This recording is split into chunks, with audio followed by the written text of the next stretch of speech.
Salut à tous, je vous présente ce soir une vidéo sur le béton de ciment, son usage et comment il faut optimiser la résistance de son béton. Tout d'abord, comme nous le savons tous, le béton est essentiellement composé dans les gros granulaires, les granulats et de l'eau. Il est primordial de contrôler la quantité de l'eau qui rentre dans notre mélange, car s'il n'y a pas assez d'eau, notre mélange ne tiendra pas. Et s'il y a trop d'eau, le mélange serait comme une soupe. On contrôle donc la qualité pendant la fabrication en ayant des dosages précis.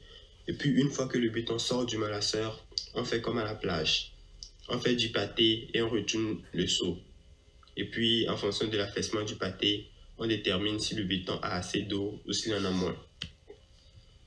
Il y a aussi d'autres tests qu'on effectue, c'est-à-dire le test de compression et de résistance, où on fait appel à des laboratoires extérieurs pour venir prélever des échantillons du mélange. Test entraîné qu'on effectue pour vérifier la quantité d'air qui est dans notre mélange.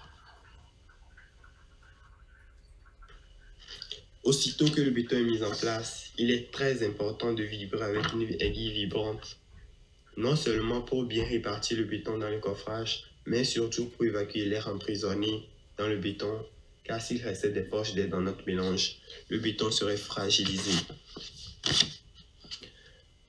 Le béton se moule et on peut lui donner toutes les formes qu'on désire. Cependant, pour atteindre des moules les plus compliqués, on y ajoute des fluidifiants.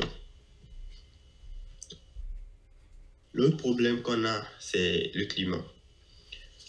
Lorsque la température est en dessous de 3 degrés Celsius, il n'y a plus question de couler car le béton ne prend pas. En effet, plus la température est basse, plus la prise est lente. Cela étant dit, on a quand même des solutions. Ou soit on peut rajouter des antigels, ou soit des accélérateurs de prise, ou soit on chauffe notre mélange à base de brûleur, ou soit on recouvre d'une bâche. Mais dans les cas extrêmes, comme dans la construction des ponts, on utilise généralement des bétons de haute performance où on y incorpore de la fumeuse de silice ainsi que des fibres en verre et des fibres métalliques pour solidariser encore un peu plus notre mélange afin d'accroître la résistance. Béton armé. Le béton est solide, mais il a quand même ses limites, en particulier lorsqu'il doit supporter de lourdes charges. Pour que le béton ne casse pas, eh bien, on le renforce avec des armatures métalliques. C'est ça le béton armé. D'ailleurs, on dit que le béton résiste mieux à la pression qu'à la traction. Si on charge sur le dessus d'une poutre de béton, cette poutre va résister car le béton résiste très bien à la pression. En revanche, un poids nettement moins grand va faire fléchir la même poutre si elle est placée à l'horizontale. L'acier, lui, résiste plus que le béton aux forces de traction. L'idée, c'est donc de marier ces deux matériaux, de placer une tige métallique dans une poutre de béton afin que cette poutre résiste davantage aux efforts. C'est très bien le béton armé, mais en revanche, plus la portée est grande entre les poutres, moins elle résiste à la traction. Le béton précontraint.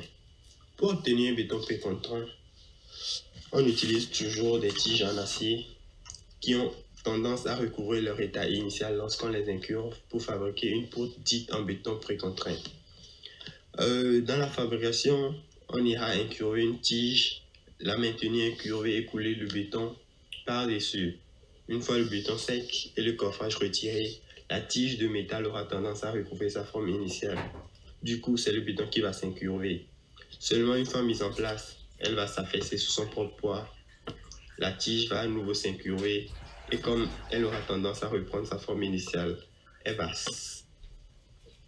s'opposer à toutes les forces qui s'exercent sur la poutre en béton. C'est ce qui va permettre une plus grande torsion. Je vous remercie encore une fois d'avoir suivi cette vidéo et à la prochaine.